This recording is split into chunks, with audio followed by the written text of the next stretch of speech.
Dads. Adventures in Collecting is about toys, but it might not be for your children, especially if you don't like words like f*** or sh** or hole.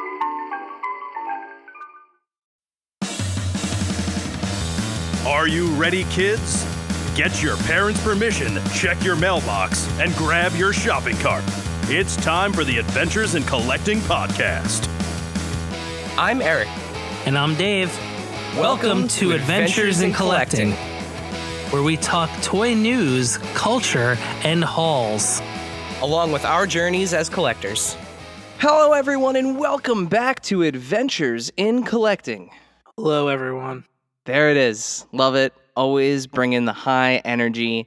And once again, continuing the ongoing tradition. I'm intensity. That's what we're talking about. You know, we made the joke last episode, but I think we're past the point. Like this show is now an interview show. Like we're gonna have. Wait, that was a joke? I think it was, because I was kind of making the joke that like the episodes used to be me and you just talking about the things that we bought, but now almost every episode we have a special guest. So what am I not gonna do, Dave? You're not going to waste any time Mm-hmm. in introducing who that individual is. Correct. I'm gonna do it right now. So you may know Eric's not going to bury the lead, everybody. There we go. Somebody has to say it. So you may know him from Instagram at BlainerThings. You may know him through his amazing digital mock-ups of awesome X-Men costumes and Scream figures that we all want to exist. You may know him from his social media activism. You may know him now from his work at NECA. Heck, he may have even cut your hair at some point. Blaine, welcome to Adventures in Collecting. Hello. I'm here. I'm happy to be here. And we are happy as hell to have you. Thank you for taking the time to join us this evening. Finally. Absolutely. Yeah, for sure. I say finally like it was your fault. It took us a long time to actually just ask you and line this up, so it's entirely not your fault. Well, I think we also just get into this cycle of normal person-to-person conversation. So it's like, oh, what would we have to talk about? We're already talking about it.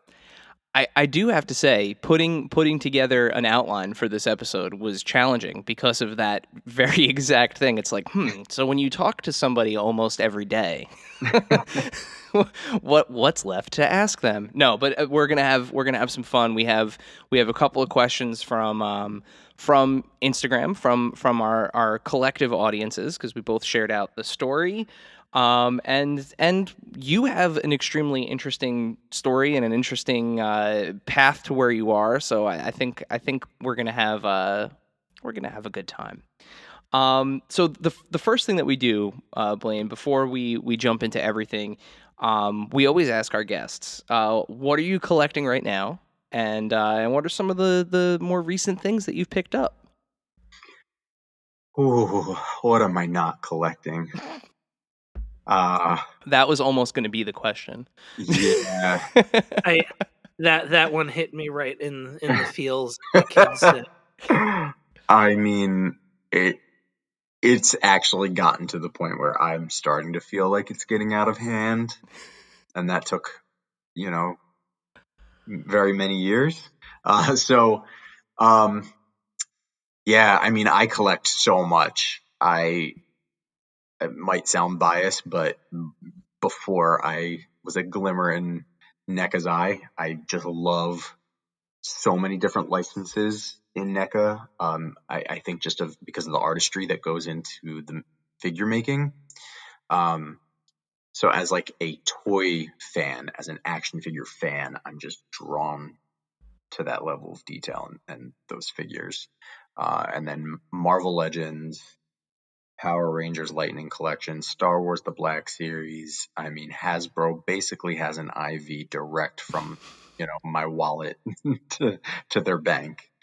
And then I actually love the Jurassic line, and I love that they're revamping their Amber collection. And I just got the version 2 of Ian Malcolm, where they gave him all new arm articulation, redecoed his face, and added an accessory. So I was hook, line, and sinker. I already had the Ian Malcolm, and really there's nothing wrong with it, but damn it, I wanted the better version. I'm waiting for them to do like a San Diego Comic-Con or some sort of exclusive where he's got like the rib tape on, and Oh, yeah, and you can hang him laying down. You have to. That's how I have him posed on my shelf. If we got Dennis Nedry in a Barbasol can, I feel like that's talk about level. It's got to happen, right? Yeah, I hope they continue, because I think by way of, from a business standpoint, having Jurassic as a Comic-Con exclusive and really doing those niche, really caters to the fans that maybe wouldn't otherwise dive into the line, and now they've got them because of that little Easter egg. Yeah, and there are a couple of fun like moments in those films that you could do exactly that. Those like little niche sets. So like, a rib tape, Ian Malcolm, the lawyer in the porta potty would be a good one too. Oh my gosh, right? Oh man. I saw too that you picked up a little Lego set recently. I did. I am a Friends fan. I watch like all 10 seasons every year. I got the Central Perk when it first came out by Lego, and then VIP access for the one with two apartments. I'm using air quotes with my fingers. The one with two apartments went up yesterday for anyone who has Lego VIP. So I jumped right on that, and I'm very excited to start that build. The Central Perk one was awesome. I had a lot of fun building that. Oh, for sure. It's again, I'm a sucker for detail, and the level of detail that went into it. And there's even more Easter eggs for the apartments, so I'm stoked just for that alone. The fact that the Joey is the "could I be wearing any more clothes?" Yes, is right. It's one of my favorite jokes. It's amazing in the history of the whole series. Yeah, you can tell people that care for the show are in charge of making these sets. Yeah, I'm curious to see, because I've been looking at some of the pictures. I'm curious to see if you can do since they have the space between the two apartments. If they give you the couch and you can do the pivot. Oh my gosh. Because that would be. I'm just thinking of like all the different ways that you could leave the minifigures posed, like as right, as you kind of go through the different seasons. And at the timing couldn't be more perfect with the reunion thing happening on HBO. On the 27th. Yeah. Right after this episode airs, right? Yeah, yeah. Shortly after, 3 days after you're hearing that. If you're hearing this for the first time on release day on the 24th, 3 days from now, watch it. Get the tissue box ready, because they're gonna be tears. I wish they had the wall unit in there too, so you could lock Chandler and Joey in there with a hockey stick. Like, oh man. I wish the Geller cup was part of it, although the cheesecake on the ground is pretty great. Oh my god. So there's just so much. They crammed so much into that. They did a lot with it. I don't know if you saw, I believe it's on the back of the box. There's a photo of them out on the balcony, and the set does include the makeshift pole that they poke Ugly Naked Man in. Yes. And I just saw Phoebe holding this long white stick, and I was like, oh, I know what that is. Unreal. So cool. So you're clearly an avid collector at heart. How did you go from being a collector to making toy art through photography and digital mock-ups? Well, I've been a collector my whole life, and probably about 10 years ago, maybe a little more, I started dabbling in customizing. And I wanted a place to showcase them, and I came across FigureRealm.com, which is just people they make a profile. It's like a little Facebook, and you post your customs. So I started doing that, and I'm an artist first and foremost. I love to draw. I love to make concepts and little sets and dioramas, and it's just something I've always done since I was a kid.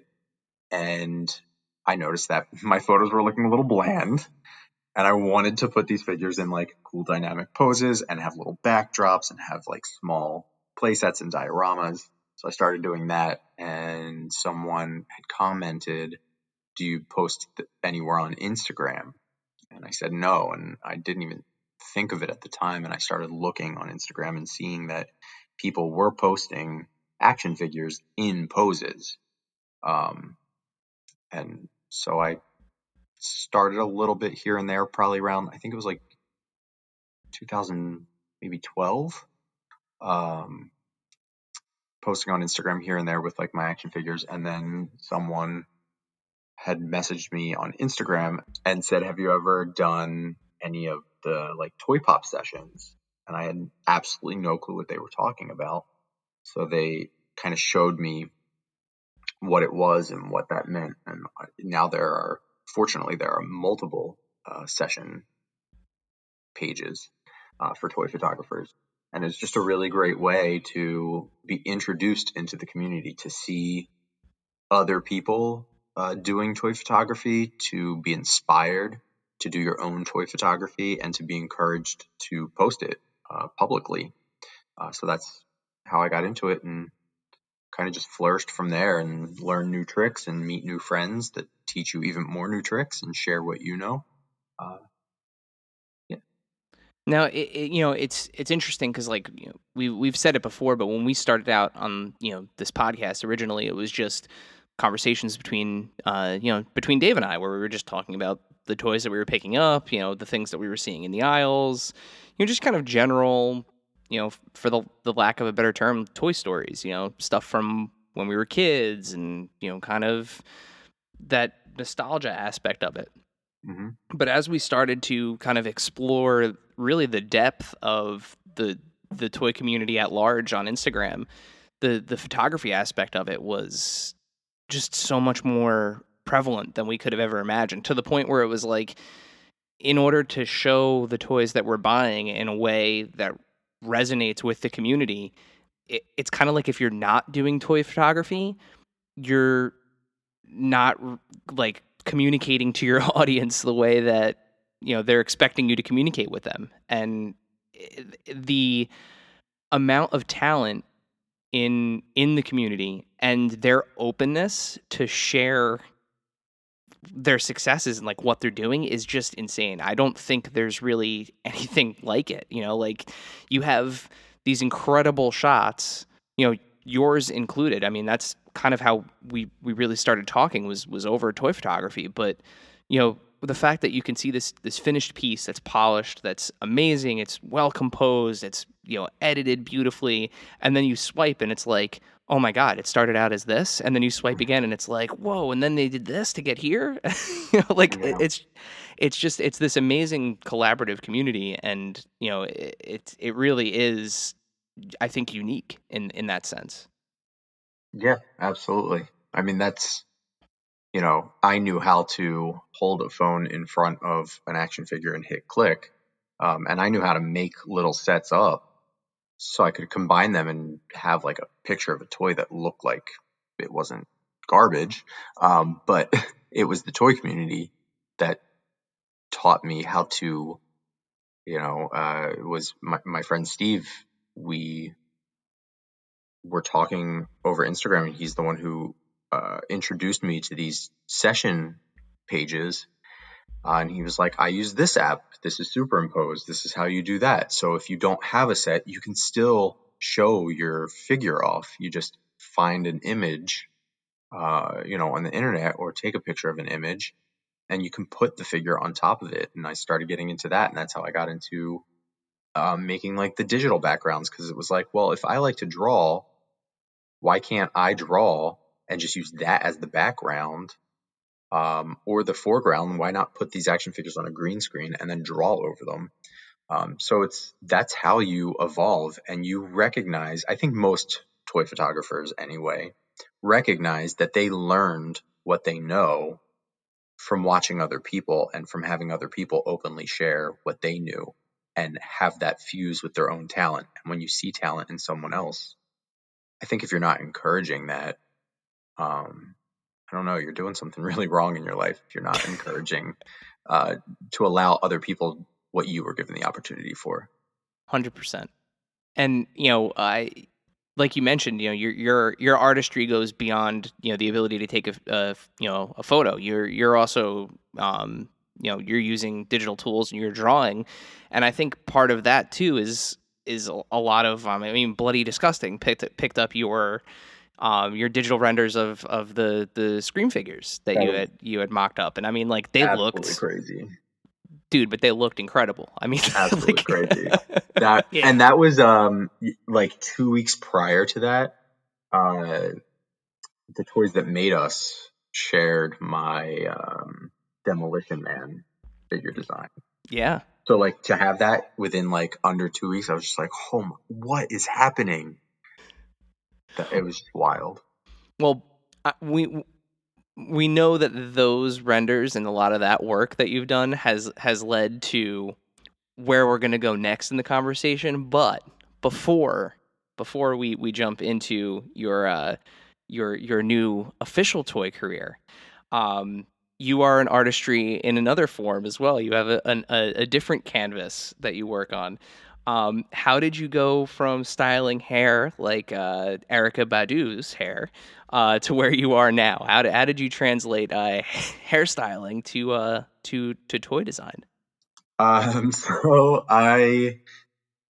like you said, I've always been an artist, and I just had a different medium for the last 20 years. I had a very lucrative career in the salon industry, both behind the chair, and I was a stylist for an eco-friendly hair company. Well, I still am a stylist for an eco-friendly hair company, and I don't know, I love sharing, and it goes back to how I treat people within the toy community as well. I love to share what I know, and I love to learn from other people, and I love helping other people. So I would share that passion, and that shone through. And I took some public speaking courses and became an educator and started traveling the country and teaching in places. And then I got offered a position for New York Fashion Week, and Erica Badu was styling with Pierre Moss, who is a fashion designer that puts a lot of advocacy into his clothing and into his fashion shows, which is something that was really important to me. And I was given the opportunity to style for that show, and then I went on to style another show as well for New York Fashion Week, and had that published in a magazine, which again is wild. So I don't know, the passion for art was always there. I did it because it was very artistic, and I have painted toys longer than I've cut hair. I literally, with my mom's nail polish as a child, would sit there and repaint my Star Wars action figures and make them my own designs.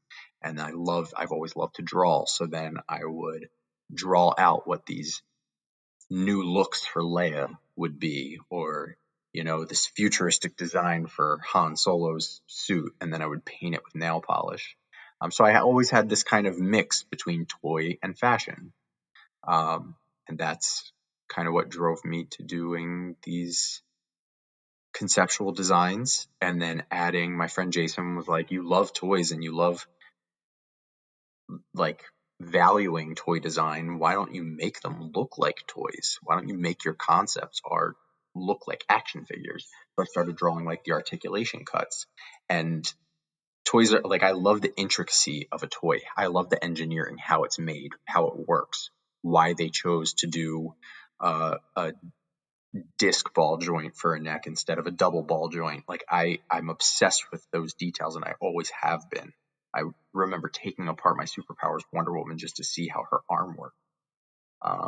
So kind of showing, I think personally, kind of showing that I understood the industry, that I wasn't just taking fun pictures and drawing silly drawings as a love and a hobby, that it was something that I understood. And I think what was seen and how I came to be where I am today professionally. So speaking of Jason, we have a question from Mr. At Work More or Less himself. Oh man, I love him. Dave, why don't you hit Blaine with our question from Jason? So here's the question from Jason.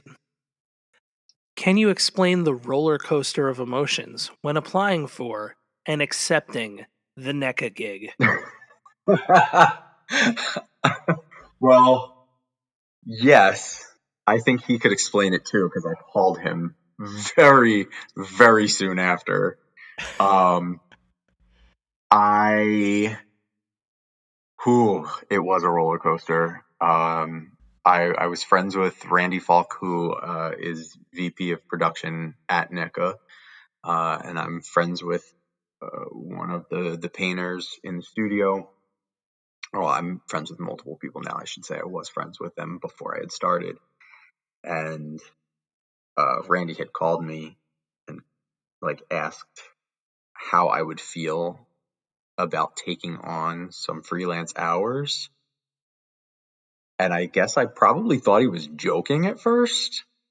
But I definitely had been putting my feelers out. And like I said, I love the intricacy of the industry. So I would ask questions that had nothing to do with what was coming out, or I wasn't looking for spoilers. I wanted to know, like, oh, what made you decide to update that articulation, or oh, is the reason that you're thinking about bringing this figure back into production to do something different with it. And I just loved that. That's really how NECA works. Like, it's like a constant, and there's nothing wrong with other companies, but some toy lines are the same reuse parts for years and years, and it is very cost effective, and that's how we get a lot of the awesome characters that we have. But I just really loved that, like, every single time you get a figure, it's somehow evolved. So I just would always have these conversations with him, and so it was like, he's got to be joking. Oh, well, he sees that I know what I'm talking about. But how would I get in? I'm just I'm just a hairdresser. And then it would go to like, okay, but everybody can see my social media, so they know, you know what I mean? It's almost like a resume. Yeah. So yeah, it kind of just kept going back and forth. It really was a roller coaster. It was like up, down, up, down, up, down, all within 15 seconds. It was wild. And and here you are now. You're working for NECA. I mean, it's just like, it puts a smile on my face to say it, because I talked to you frequently before you worked for NECA, and now you do, and it's like that. I maintain a sense of pride for you, because like it's obvious that you're passionate about what you're doing, and you are extremely talented. Like, you like for real. It's been fun to like see your stuff over the years, going from like us starting on Instagram and like looking at your posts and going like, wow, this is what toy photography can be. And then to the point where, like, I mean, I've said it before, when I'm taking pictures of toys, a lot of times, like, I go back to your Instagram talk show when you had Jason on, and a lot of those like digiorama techniques and lighting techniques, like it. I mean, it's just it's awesome to see somebody who is passionate about what they're doing get what they want. I mean, it's just it's a fun story. I appreciate that. Yeah, it hits you every once in a while. It's your job, so after a while, it's like, oh, this is where I go today. But every once in a while, someone says something like you just said it, and now I'm grinning from ear to ear. Someone says something, or you get to see a new toy or something, or nothing happens. You just think of it, and it just hits you, and you're like, wow, at least I have this. Like, this is amazing. I mean, it's the dream, right? Like, it's fun with the podcast, right? Because I can recall, and and I'm sure Dave can too. I mean, we used to take like cardboard boxes, and actually a rocking chair used to be our like Titantron entrance ring for our wrestlers back in the day. Um, as a kid, you always do what you can to kind of create the moment that you're looking for when it comes to play. Yeah, I was gonna say whether it's like, you use a laundry basket as a steel cage, or you know, masking tape and red markers for like blood in a steel cage match. Something like that. You just kind of see a constant evolution in what you do, and how like that creativity, I guess, blossoms, for lack of a better word, um over time. And you just kind of see that, and you notice it from a distance, and you think like that's amazing. And then, but the difference being, right, like eventually you realize, you get to the point where you realize that, like, okay, I did this, and it existed in my imagination, and it worked for me, like at a certain point. But then there's the people that go to like the next step, right? Like kit bashing, and then like full on customizing and molding new parts, and conceptualizing things, and like it's just it's amazing to think, because like I can tell you right now, like past cardboard boxes and putting masking tape over like GI Joe faces and drawing new faces on the masking tape so it looked like Freddy Krueger, like that's where my skill ended. And started Yeah, you kind of good. yeah, you can see, like, almost it's where it's like, okay, so I might not be able to do this, but what can I do? Well, all right, I can talk. I can discuss, things like that. So, maybe going into, a podcast is one thing, where if it's like, well, I can draw, and I can kind of create, and I can look at what this is made of, and think like, oh, what can I do to kind of evolve this? Everybody's got their figures out where that talent lives, and where you can take it, and how you can take it to the next level. Aside from your artistry, one of the other things that kind of defines your presence on social media is your distinct voice. How have you been able to use that at NECA so far? Well, first, I should say that the views that I am going to talk about this evening are my own views, not the views of a company. Yes. That is my legal disclaimer. Um, I mean, I try to set aside, like, obviously personal and work. However, I think that we are a fun company because we're all collectors, and we're all kind of snarky and dry humored. That we like to sometimes have a little fun. If people want to banter at us, we'll banter back. Well, I was kind of hinting at that, but also I feel like you have a very close personal connection with a lot of the IPs, right? That NECA produces. Like you are a fan, of especially like Okay. in like the horror genre and things like that. Yeah, yeah, yeah. You waited until midnight to make a little announcement. Oh my God. Well, I can't really take credit for that, but yes, we very randomly decided to share the very first image, word, announcement, whisper, anything for the Gargoyles license. And Disney's Gargoyles is like one of my favorite cartoons. I was literally just talking about it earlier with one of my friends. Um, Absolutely love Gargoyles. And it was like, oh, we're going to tease it, and we're just going to post it. We're just going to post it at midnight in the middle of the night. We're not going to say anything. We didn't put a hashtag on it. We didn't put a title to it. Nothing. Uh, and that wound up, if you go to our Instagram, that wound up getting the most likes of any Instagram photo on our page ever in the history of NECA. It was wild. You basically defied internet physics. It was with we that we post. could not believe it. It was just wild seeing pre-orders sell out. Oh, that was crazy. It still is crazy. People are still talking about it. And man, yeah. And I got to hold the figures. I didn't get to play with them, because we had to photograph them and everything. And prototypes are kind of just put into place. Yeah. They don't have yet all of the articulation. So I got to hold Goliath, and man, I'm just staring at it, and I'm just like, how did we do this? How did you look at it? And I personally, and I talk about this a lot, I'm not huge into stylized. Something has to work really well for me to enjoy a stylized version.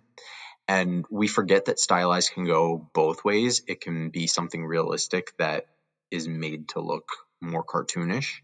And in this case, we took something that was cartoonish and made to look more realistic. And a lot of times it doesn't work. For me personally, as a collector, I see other figure lines that are kind of making these insanely realistic versions of animated or comic, and it doesn't fly with me. I don't have an interest in it. And I'm just staring at this. I'm like, how do I love this so much? How? How is it the perfect blend between, it looks like the cartoon, but the damn wings have veins. I'm blown away. I'm in amazement still just talking about it, and I've seen multiple now. So it's wild. I'm so in love. I'm in love. Sorry, I'm No, I mean, fangirling over my own job. listen, it was one of those things where you guys, I don't think I was actually awake for it. I think I had gone to sleep, and I woke up in the morning and I was like, "What the fuck?" Yeah. And I couldn't I actually could not wrap my brain around the fact that it existed. And then on top of it, the social media brain in my head was like, and these guys just dropped this at midnight with Right? nothing? I think Yeah. my actual response to you was I sent you a message and I was like, you are out of your goddamn mind. But now you're on your toes because okay, well, hold on, I got to stay up till midnight just in case. Right. And that's the thing that I think is particularly, and again, not to knock any of the other incredibly passionate people that are behind some of our favorite brands, and some of which we've talked about already, but I think there's this weird sort of closeness with NECA and the IPs that they represent, and I think too part of it, a lot of the community, a lot of the figures kind of center around that kind of horror sci-fi cult classic kind of area, even to an extent with the Turtles and the way that the Turtles fandom kind of responds to things. I think that it's all that kind of same category. So and we're huge, everything fits into a rabid fan base. and we're huge horror fans, Dave and I as well. So the fact that you wait until the 33rd anniversary of a Friday the 13th movie, the day that it came out, to show off packaging. It's such a stupid little touch, but to the community and the fan base, it's I respect that because they know their history. They know the history of what they're doing, and it adds just that little extra bit of magic, if you will, to the actual product. Absolutely. It's heartbreaking. It's frustrating and heartbreaking when you read some of these comments or hear people talking about NECA and oh, they got this wrong. They're just some dumb toy company. And it's hurtful because I look around and everyone, the people putting boxes together in the warehouse, the salespeople, a customer service person, everybody is oh, I collect this one and I collect that one. They're fans. We sit around the studio watching movies and talking about all of these brands. Like, it's our whole life. So we really are fans, and I'm glad that, like, quite honestly, I think the people that say that just clearly aren't as big of fans as they think they are. Because if they were big fans, they would pick up on all these amazing Easter eggs and nuances that are thrown into everything that we do. I Oh, mean, you people are mean like what happened with Mutagen Man? right. I mean, yeah, there were some people who were saying that doesn't look anything like him, and I was like, it probably took you longer to troll on this photo than it does to just Google image a picture of Mutagen Man and see that this is a little bit of Mandela effect on you. They're not wrong. It's just the Mandela effect. They Yeah. remember the action figure that they had. Yeah, And not the character that appeared in one episode of the show. exactly. And ours is based on what you saw in the cartoon, and it looks exact. It's right there. But even in like accessories that we add, that's probably my favorite thing about us, are the accessories. We just add so many little nuances and Easter eggs into accessories and have fun with packaging. I mean, did you guys see the April O'Neil packaging for the 1990 April O'Neil? Like, Chris Ramo, one of our graphic artists, like, built the shredder wall with all the TVs and Yeah. and threw a fucking knife in it. Like, it's so cool. And when you tilt the box, we obviously couldn't show this on video, but when you tilt the box, like, the TV like changes channels. It's insane. Like, how could anyone say that we don't love these brands? Yeah. Again, I'm fangirling over my own company. Like, you know what I mean? Well, speaking of Judith Hogue and April O'Neil, that April takeover was something else. Oh yeah, we had a lot of fun with that. A lot of fun with that. That one I can take credit for. I'm gonna give, when we were talking about just dropping gargoyles at midnight, I'm gonna give Randy a whole lot of credit.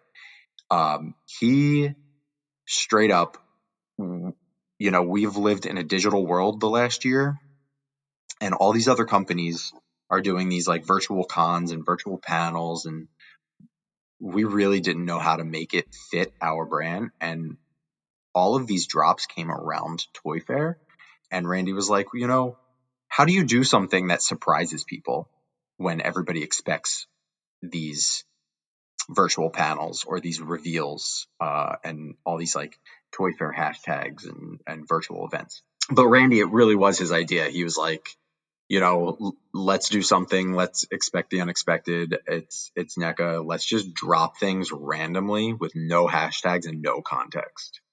And it was an awesome idea. So I just had to give him credit for that. It was an awesome idea. So many of we didn't even announce Universal Monsters that we had the license. We just randomly would tease like a bee coming out of a coffin or a bear trap on the ground, like something only fans would get, Yep. And then for the April takeover, that really was kind of my first project with NECA, and something where, as a fan going into it, they were like, what can you bring to the company? Anytime you start somewhere, you want to show what you can add and what you can help with, right? How you can be an asset. So I came on as a fan, and when we were talking, we were in a brainstorming meeting and talking about ideas for social media. And I was like, well, what's happened with Judith Hogue? Like, is the figure going to be delayed because of the last year? And they were like, no, the figure's in production. And Judith, I don't know if you guys are aware, she had wanted, when she announced that she was giving her likeness to NECA, she got to do this live through NECA's Instagram. Yep. And announced that she was actually going to be a part of the process, and she was going to document it and make a documentary out of it. Of course, COVID lasted so much longer than most people anticipated, and it wasn't feasible for her to fly out all these times to the studio. So she still got to be a part of it, and none of us knew because it wasn't being documented. So when I found that out, and I found out that she really was hands-on in a lot of the production, and that she was getting, all these passes from prototypes, and she was acting as a consultant to make sure we had the right prints on the clothing and the accessories were correct. Once I found that out, I was like, wow, this is something I'd want to know as a fan and as someone who was anticipating seeing her document this. And I think other fans would really want to know. Plus, Judith really wanted to get this out to the fans. So I came up with this idea, and I love me some dad jokes, and I love me some puns and some play on words. So I'm always trying to think of goofy, dad play on words. And I was like, well, I started in February. I was like, well, April's coming. Why don't we get in touch with Judith and do a fun play on words and call it April's April Takeover? And she'll get to kind of embody April O'Neil and become a news reporter. And we'll do it virtually. She can film herself. She can speak to the fans, and then we'll edit it and put in the process pictures that we got to speak with her about over the past year and that she got to have a hand in. And I was lucky enough to be able to call her and pitch this to her, and she thought it was a wonderful idea. And I got to roll with it, and it was amazing. And it was a fun way for us to be able to give Judith the platform to, in some way, shape, or form, get that documentary type feel out of it before we announce the figure. And then she can go back once things open up and do the entire documentary that she wanted to do. But this was a great way to give her a chance to slowly reveal the figure. And of course, we then finished the series off with surprising everyone with the official pre-order for it. So it was awesome. Which I have mine pre-ordered. Very very happy about that. That I don't have to drive around like a lunatic looking for it. So very happy. Yep. And we are, Judith wanted to make sure that it would go through a direct pre-order from us. That way, anybody who wanted one would have ample time to get it. So there was a 2-week open window, and then we decided even further than that to make it as accessible as possible. So it'll be in Walmart in the U.S. later on this year. That's awesome. Yeah, and that entire process, I think, like for the, I guess we could say like the casual fan, right? Like the person that's just kind of generally buying an action figure. I sometimes I don't think, they realize exactly what's going into it. Like exactly what the process is, like how many times you have to go over a sculpt, how many passes you have over things like that you might not even look twice at, like a pattern on a skirt, or the way that a handbag lays, like all of that stuff was taken into consideration, which is just it's so cool to see that process. Mm-hmm. Yeah.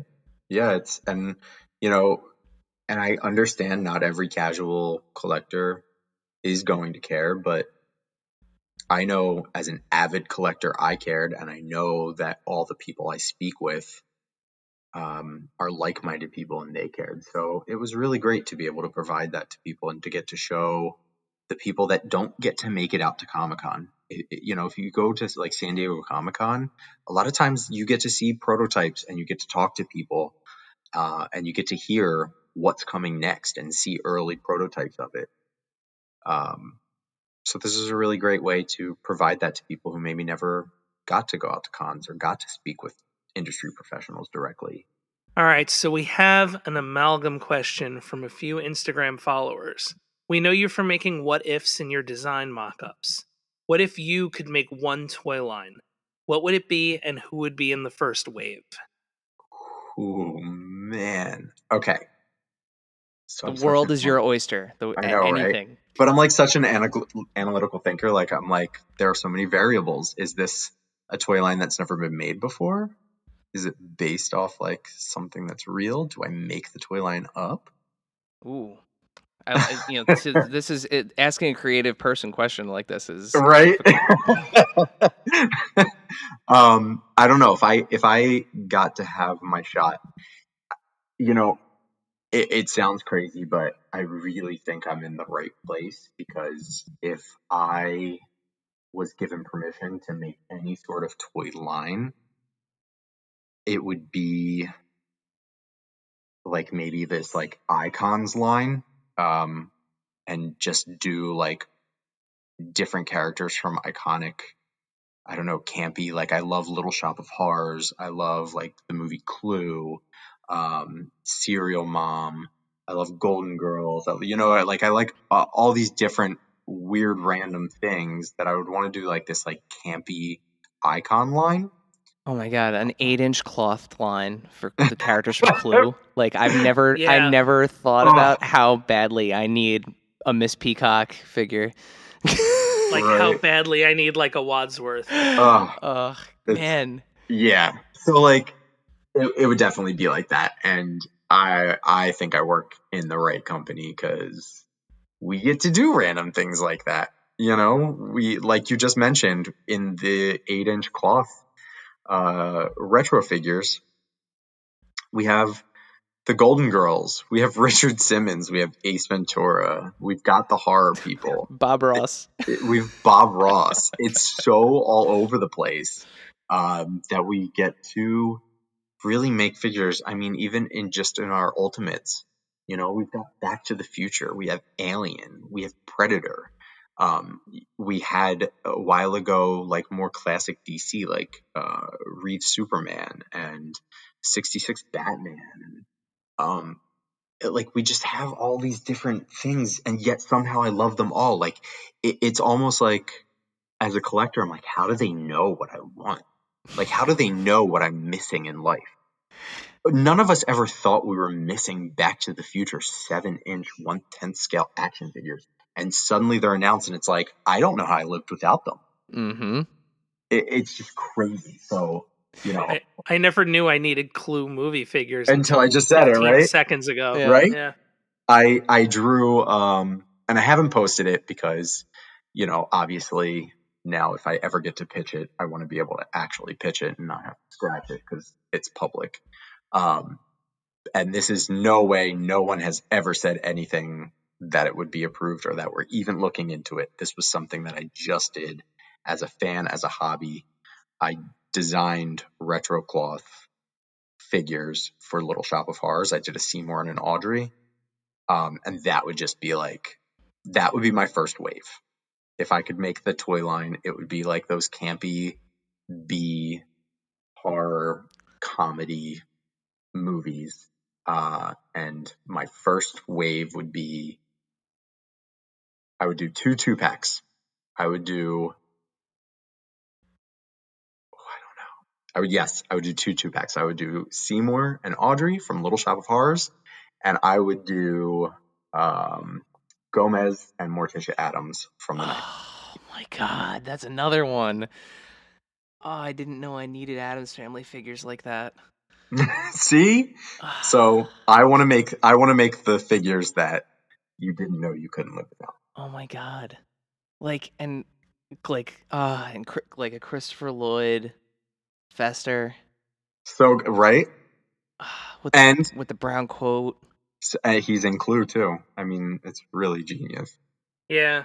Yeah, and clearly Christopher Lloyd like is down to clown because I mean we've got the Doc Brown from Part 2 coming, so We do. which That'll I be our can't wait second for. Doc Brown. Can't wait for. That's my favorite. So like I love Back to the Future Part 1. Obviously, like it's the original is incredible, but Part 2 is like it's my favorite. I know it is the lesser of two films from like a film standpoint, but that's No, like that's my favorite too. We're in the it's minority. yeah, No, because it's so like just off the rails that it's amazing. Yeah, there's this camp to it. Yeah, like Doc peels his face off in the beginning of the movie, and it doesn't. And looks No no different. different. No It's the different. But he's so best. happy about it.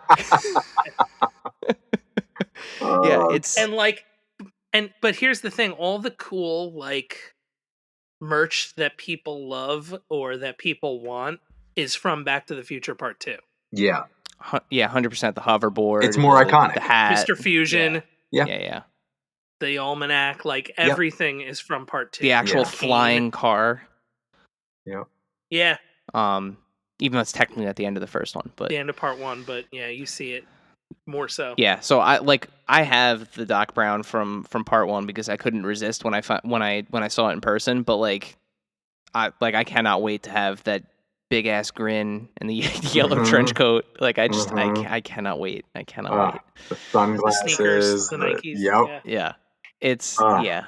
Yeah, but that's awesome. And that's the thing that like we talked about this on our last episode. We had Marty Abrams from Mego on, and it's just it's so weird, the world that we live in now that has proven that like anything can be a toy.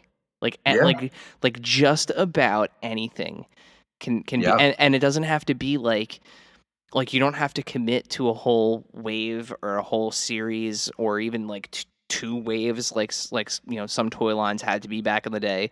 Like if there is just like a single thing, like McCready is a perfect example. Like as of right now, that is the only thing figure announced. Like none of the other cast, none of the creatures, nothing has been announced. But if that is the only figure, or like you guys have the Captain Blake figure from the Fog, like there are no other Fog figures, but like it doesn't matter. Although Tom Atkins would rule. There's always room on the shelf for Tom Atkins. You guys made a Tom Atkins, didn't you? Wasn't there one from Night of the Creeps back in the day? Yeah. But yeah, but still, just that one figure, if you have figured out a way to make a single thing toyetic, yeah, you're good. That's it. Yep. You're good. Yep. And we are the generation of pop culture, right? And we're the generation with expendable income now. Well, I am. I think you guys are younger than me. I am. Dave. Dave is not. Yeah. So yeah, I mean, Yeah. these generations, our 2 or 3 generations, we really are the ones with expendable income right now, and we grew up in the generation of pop culture, right? So there was so much to love, and we really ate it all up. Everything happened so fast, and it was keeping up with the trends. So yeah, everybody wants an action figure of everything. And I think one of the most slept on things too is the accessory choices. Mm-hmm. Like, for example, Doc Brown comes with a money briefcase. Like, Yep. the first thing you think of, it's in one scene for seconds. Yep. But the money briefcase. Yeah. Like, or, New Blood Jason with the split mask and the weed whacker. Like, I love that he comes with the weed whacker. It's the little nuances because people are fans that are working on it. It's like, what would we want to see put in? Outside of your artistry and all the work that you do with toys and everything, I feel like one of the other big things about your kind of overall presence, and something that we have spent many an hour probably at this point talking about, in each other's DMs, is your activism. Why do you think it's so important to use the platform the way that you have, given all the challenges that present themselves when being vocal?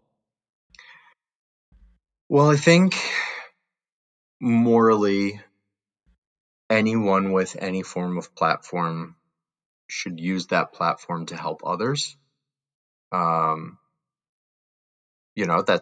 It's like what the toy community is about, isn't it? We talked about that earlier, that it's from other people helping other people and lifting each other up. So if you can see that it benefits you selfishly with taking pictures of a couple pieces of plastic, then you should want to do that to benefit the safety and health of other people's lives. So, morally, I feel like anyone with any sort of platform should speak out in defense of others who maybe don't have what you have, the platform that you have, or are being talked down to in any sort of way, or oppressed in some way. And then on the flip side of that, as an artist, you always hear the saying, art imitates life. And it's not always that the art you see is imitating real life. I mean, it is, but also the art imitates life in the sense that artists express themselves through art, right? That's what makes us artists. We express ourselves through art, through whatever our medium is. So that's who I am. And I have a platform. Why can I not express myself through my art? So that's what I do. I express myself through my art, and and who I am is someone who fights for equity and equality and the underdogs. So And I mean, it's one of those things where we see it come up time and time again, in the comment sections everywhere, where it's like, keep the politics out of toys, and like keep the politics out of the art. But I feel like what a lot of these people don't understand is that like the art has been sending that kind of message forever. Like whether it's right, George Romero with Night of the Living Dead, whether it's John Carpenter with They Live, whether it's everybody who has ever touched the X-Men ever. right, Like it's all there. The story kind of tells itself, and for for somebody to ask, whether you're a toy photographer, a comics writer, a film writer, a musician, whatever, um, there's always a message there, and I it's nice to see when people are using that platform from moral high ground, and yeah, and like you just said, you were just naming things off. Like I challenge people to find me in the majority of what we post and what we like. Keeping if we kept politics out of things, just because you choose not to see the politics and the civil rights in the movies and books and comics and shows that you like, just because you choose not to see it doesn't mean it's not there. It's blatantly there. And you can't deny that. The creators admit that it's there. If you don't want politics, then you can never watch another Star Wars again so long as you live. I told someone over the past year who was trying to like tell me to keep politics out of Star Wars. I'm like, literally the textbook definition for Star Wars is a story about a violent rebellion against an oppressive government. Yep. Like there's no ifs, ands, or buts about it. That's what the fuck it's about. So also like a trade blockade. right? I mean, legit. Let's not talk about how racist George went with that scene. Yeah. We're See? not gonna do any impersonations or anything. We're gonna go right. Let's move on. Like way to freaking put propaganda. So it's there, People went up in arms telling me I did a anecdotal, funny Scooby-Doo take on the presidential election using a Captain America and Red Skull figure. And people had the caucasity to tell me to keep politics out of Captain America, who was literally invented to punch as Nazis. the iconic, as America punching Hitler in the face. I mean, come on. Yeah. Like, you just told me to keep politics out of politics. Okay. Yeah. It absolutely amazes me how misguided and lost people get in kind It's of over the funniest things too. Yeah. Like someone came at said something about Deadpool, and I was like, Deadpool is literally pansexual. Like, you're just choosing, like, you can't get straighter than Deadpool or something, I think he said. I'm like, whoa, if that's what you think straight is, then I want to meet your friend Chad. Yeah, we need to have a conversation. I don't think you understand what Yeah. that word means. Yeah. Wrestling. I love wrestling, but I mean, let's be real. It's the most homoerotic thing I've ever watched.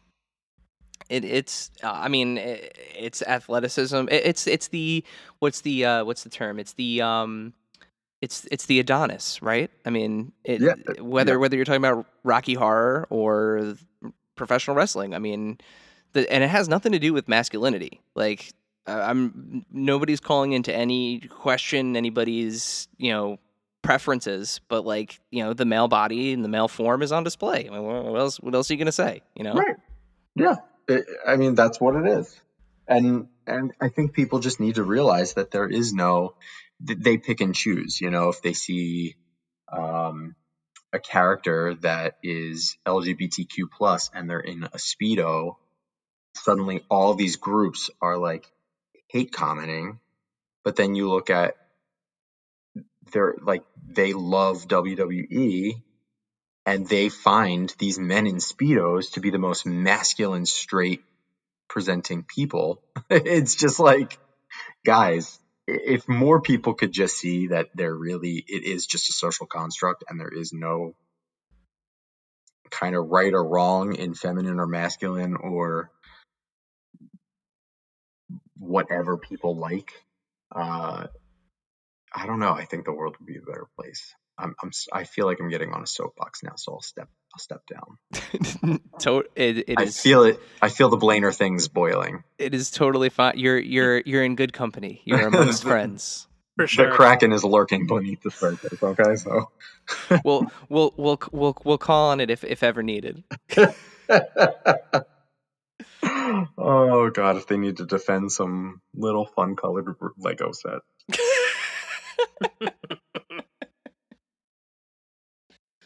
Speaking of things with the word color in it. Yes. So tell us about the Colored in Comics page and why that's something that you started. Yes. So I just recently started it, and it was something where I just noticed in more of the toy community groups that more of the prominent people tend to be cisgendered white men, sorry. And there's nothing wrong with there's something wrong with some of those people, let's be honest. But there's nothing wrong with having a lot of white dudes love toy photography. I think that a lot of diversity gets kind of buried beneath the surface.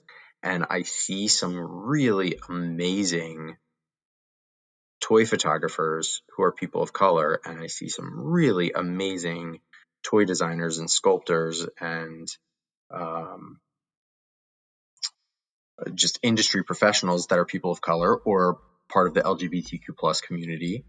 And then I started like looking beyond that. And as I'm taking pictures of more diverse, so it kind of became my mission. And I've always been very diverse in what I'm posting, and I've always had my voice.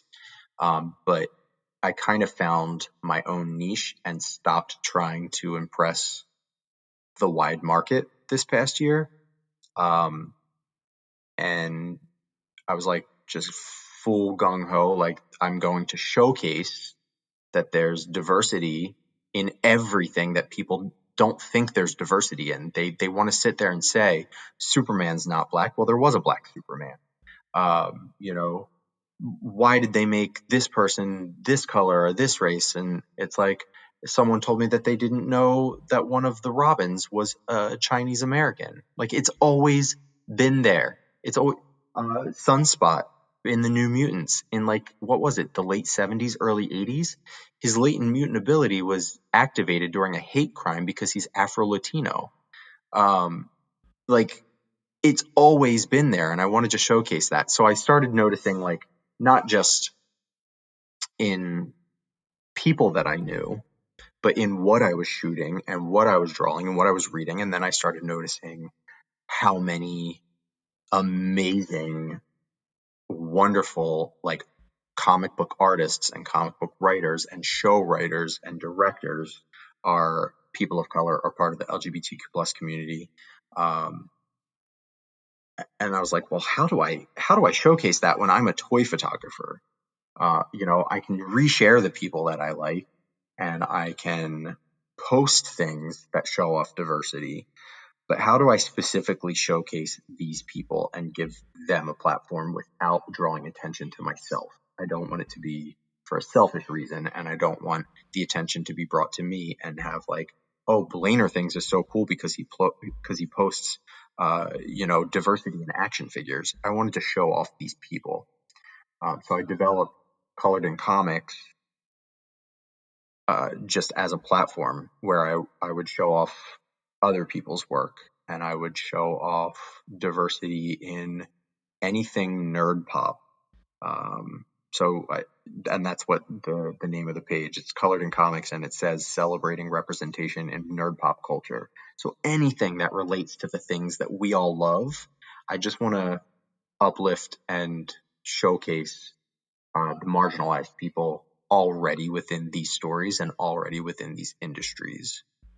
So, like things like showing off toy photographers, showing off industry professionals.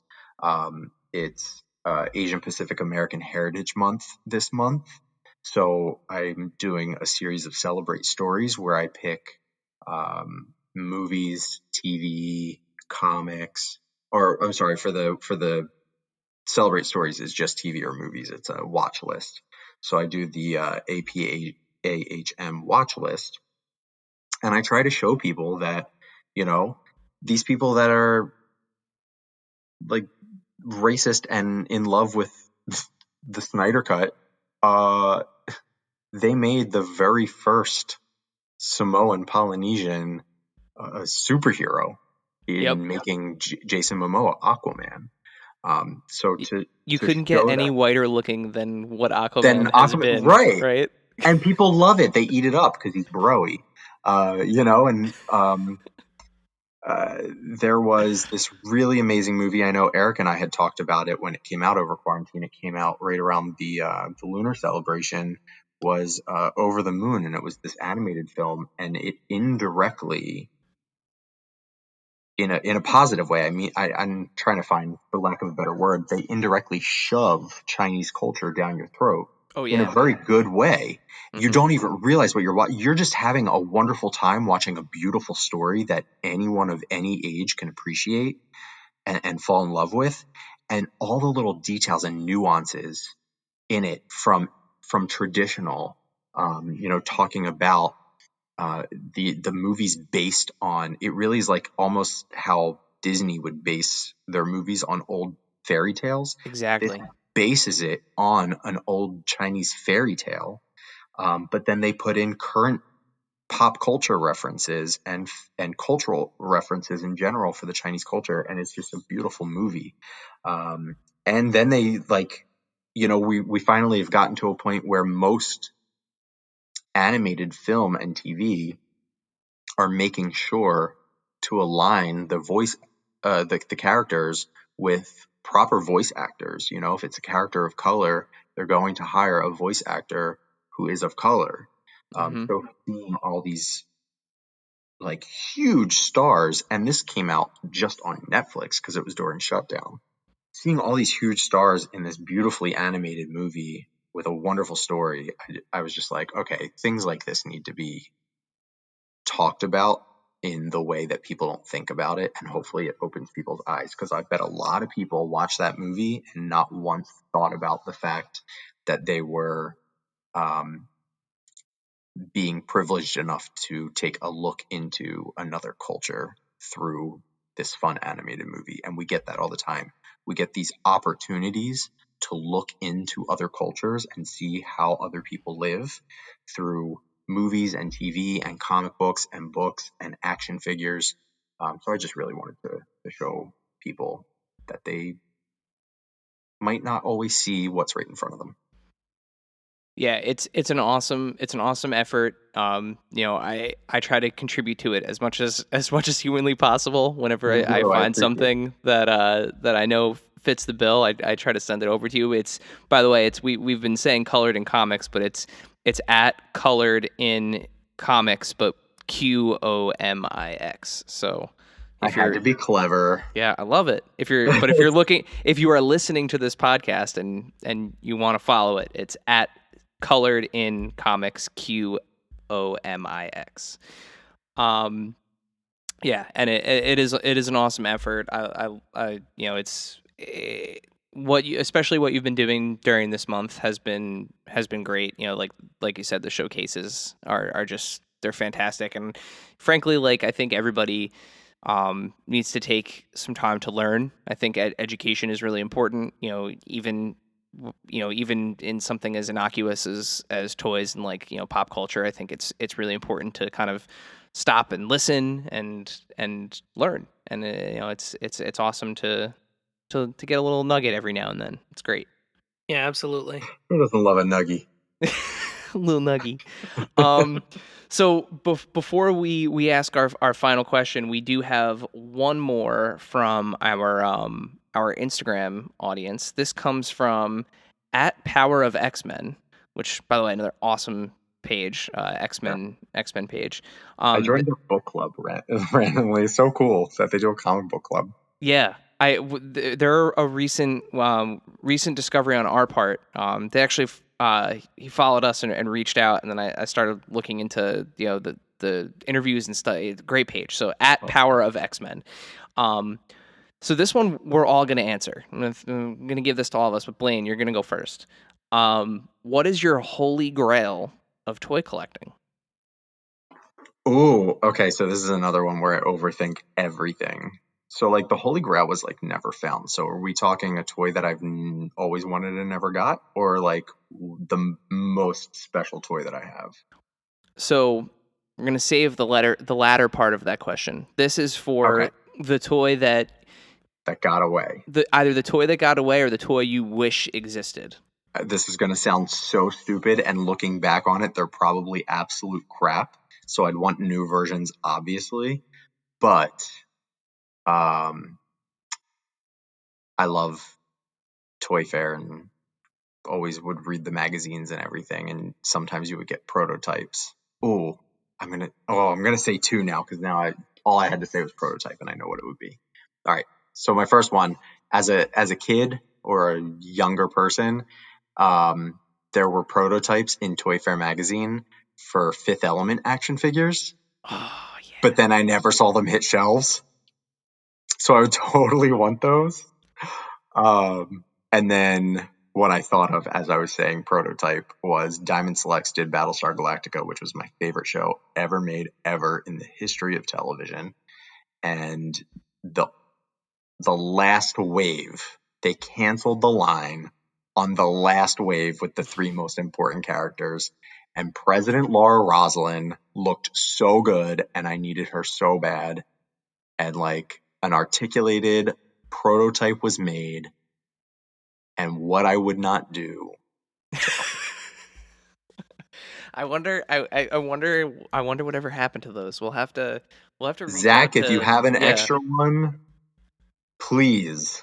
I was going to say, we got to hit up Zach and see if they're still in anybody's possession at this point. There's probably very little I wouldn't do for that President Roslin, Laura Roslin action figure. Well, amazing. Zach, I know you're probably listening to this eventually, so he's been on the show before. All right, Dave, I'm gonna go next because unless you know what your answer is gonna be. I might pick two because I'm thinking about it, but you can go first. Okay, so mine is, I'm going the route of a thing that I wish existed. And this also falls into the category of I didn't know I needed this as like an adult. So I last year Diamond Select put out a Rocketeer figure, 7-inch Rocketeer figure. It's amazing. I love it. It's like one of my favorite figures of all time from one of my favorite properties of all time. It's just like, it's amazing. And then NECA put out a 7-inch Phantom figure as part of the Defenders of the Earth line, and they look amazing next to each other, having Phantom and Rocketeer, and they kind of have that like pulpy vibe to them. Like it's an amazing duo, which makes me want the other hero that for me that falls into that category, and I would even be fine with the Alec Baldwin version of it, but I want the Shadow. I want a 7-inch Shadow figure with the big old honker and the and the red handkerchief or the red scarf, and some big ass handguns. Like I need that in my life. I recently, once that thought started like ruminating in my head, and I started like poking through the customizer community to see if anybody had done one, and there really aren't any out there. Very, very few. I rewatched the movie, and it is just as bad as I remember it being, but like I love I just love that character design and the concept of that hero, like how he operates. Yeah, I need a 7-inch Pulp Comics Shadow action figure, and I don't even know at this point. I know Dynamite Comics for a while had the rights to the character. I don't know who even has the rights at this point, or if he might even be in public domain. I have no idea. But yeah, I want a Shadow action figure. Nice. So for me, we briefly talked about it before, when Blaine was talking about taking apart his Superpowers Series 1 Wonder Woman. But for me, I had every figure from Series 1 and Series 2. And granted, most of them are still remaining somewhere in the house. I think we found most of them, right? I don't know where you're going with this yet. So, I never had, the only Series 3 figures I had were Mr. Freeze and Plastic Man. Oh, okay. I know. Now I know where you're going with this. Go on. So like Cyborg, Cyclotron, Golden Pharaoh, Mr. Miracle, Orion, Samurai, Shazam, Tyr. I never had those. So, and granted, like so Secret Wars 2 was like another one where I had everybody except for 2.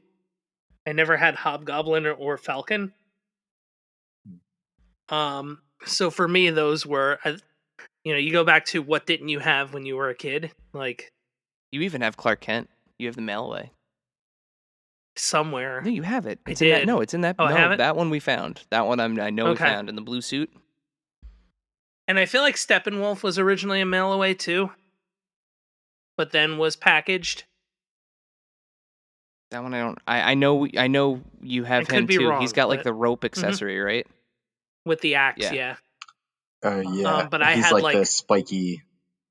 Doesn't he have like spikes all over his arm and stuff? Yeah, but like I had like I had the Hall of Justice. For Secret Wars, I had the Doom Cycle and I think they just called it Turbo Cycle, Captain America's one. Mm. But I never had the Tower of Doom. There were a couple other like vehicles that I didn't have for each one. Like I never had the Batmobile. Oh. You didn't have that Batmobile. You had You had the '89. Well, I had the Yeah. Toy Biz. Yeah.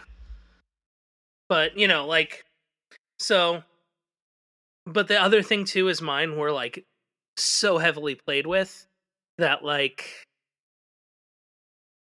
I don't know if I wouldn't want to go back and try to get them. Like, I guess I would, but those are things that, like, there's no way. Like, if I were trying to get like, LJNs or anything like that, like in good shape, like it's super hard to do, but I feel like it can be done, or it has been done.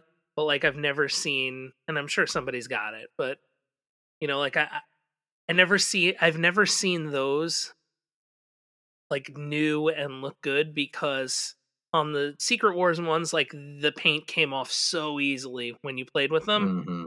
And like the Superpowers, like if you had a Batman whose leg was not broken, that was like the Chase variant. Was that like you had a Batman with 2 working legs?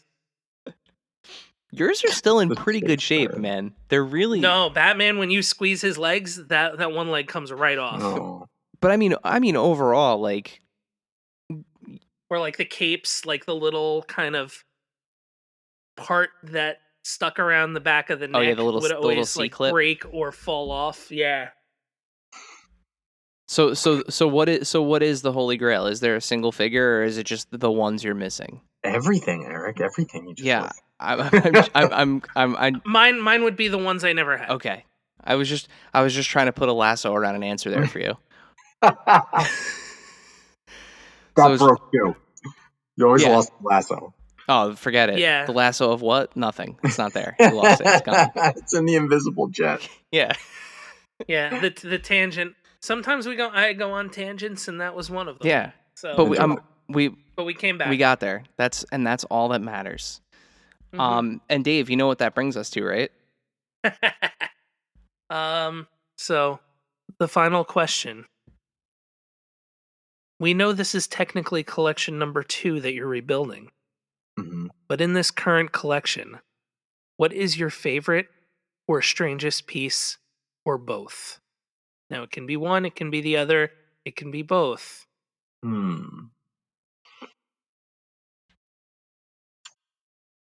I'm gonna have to say my favorite figure of all time was my grandmother had gifted me an original 1974 Spock action figure that she had hidden away in her home and forgotten about, and it was for my dad when he was younger. So she gifted that to me when I was a kid, and kept that all the way to the fire. And my cousin tracked one down and rebought it for me. Oh my god. So I didn't realize that because you've shown pictures of that. I thought that was Yeah.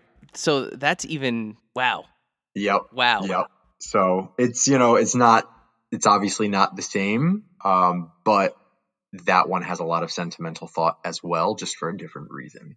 So I have to say that that's my favorite, just for sentimental reasons. And then strangest, I honestly don't know if there's such a thing for me, because I like, I like pop culture so much, that everything I own, while it is so extremely random, it's all very on brand. So I don't think that I have anything that's not on brand. I do have my only Mego is I have a Bewitched Amigo. I saw it, and it was probably around Halloween time, or maybe I was thinking of Halloween time. And I love Bewitched. I love the show. But I'm not a big stylized person, and I think Mego is great in doing sort of the same thing we do, just in a different style and scale. Mego is great and Pops. Mego and Pops are great for providing us all the different nerd pop, all the different pop culture reference characters. But I'm not really into Pops, and I'm not really into Mego for no other reason than I don't really do stylized very often. And I don't know what possessed me, but I saw it and I was like, okay, Mego is like purposely looking not realistic, like it's meant to look kind of cheap, for lack of a better word. And they do it well. It's that retro aesthetic. Yeah. So I saw it, but I've passed over so many of them. Like I didn't get any of the Star Trek ones, which was bizarre for me. I didn't get any of the horror movie ones, which is bizarre for me. So I don't know what possessed me to get Samantha, but Well, the Bewitched one, doesn't it look like it looks more like the cartoon at the beginning? Yes. Yes. So that's what justified the purchase. I was like that. Like that's how I talked myself into it. So I have to say that probably is my weirdest one, just because I have no logical explanation for its purchase. We'll count it. I think we'll count it. Like usually I can talk. Like I have an Audrey too.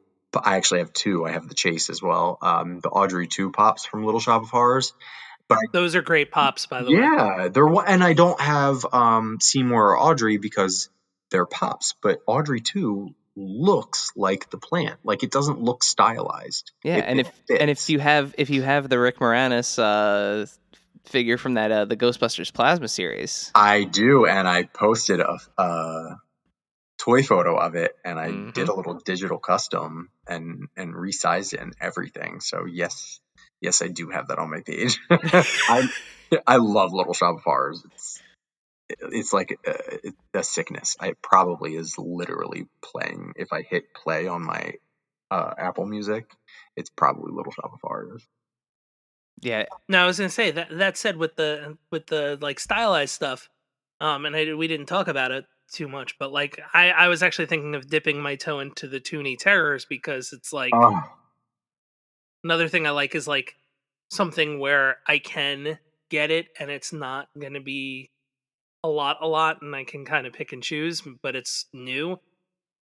hmm That's always one of my like go-to items, is like, oh, this is a new line, so I'm like kind of getting in at the ground floor. yeah. Yeah, we made a Captain Blake 8-inch cloth figure. Oh, no, we actually have two Captain Blake from John Carpenter's The Fog. Yep. Yeah, Toonie Towers is another one for me where, and listen, I don't care if I work for the company, I won't get it if I don't like it. I don't like stylized, and I am getting suckered into these Toonie Terrors. And I have a Ghostface shrine. I have a Ghostface obsession. Scream is my favorite slasher film. Always has been, always will be. Well, I can't say always has been since 95 or 96. So I got the Toonie Terrors of that, and I was like, I'm just gonna get it just because it's Ghostface. And then I got it, and I was like, oh, it looks like it looks like a Scooby Doo version of Ghostface. It's amazing. Yep. And then I didn't even I had already started at NECA, and I was like, I just got the Ghostface just because it was Ghostface. And at the time, my friend Jeff, who's our painter, one of our lead painters, was working on, and I can say it now because it's been revealed, working on Elvira at the time. And I was like, okay, that's one where we'll never get like Elvira figures.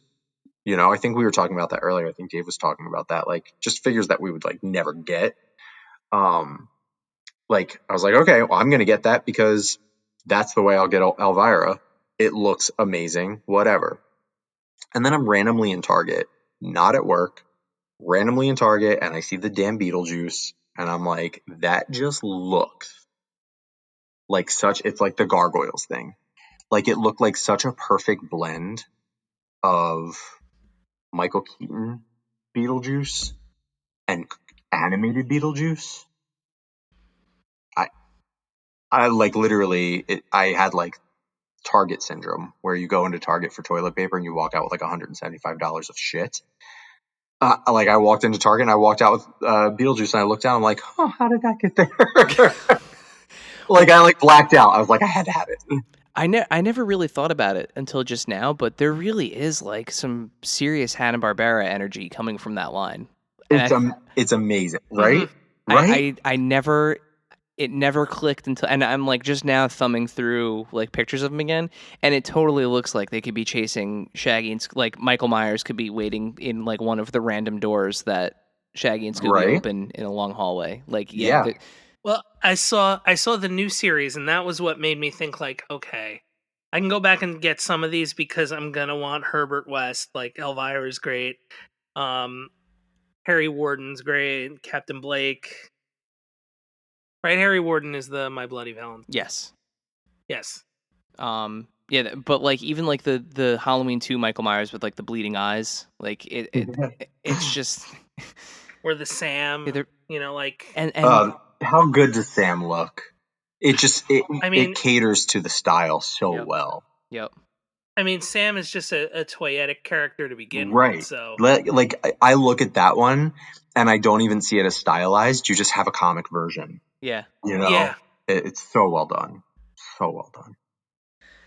Well, Blaine, before we close it down for the evening and let you go, where can we find you? Is there anything else that you'd like to plug, and anything else that you wanted to say?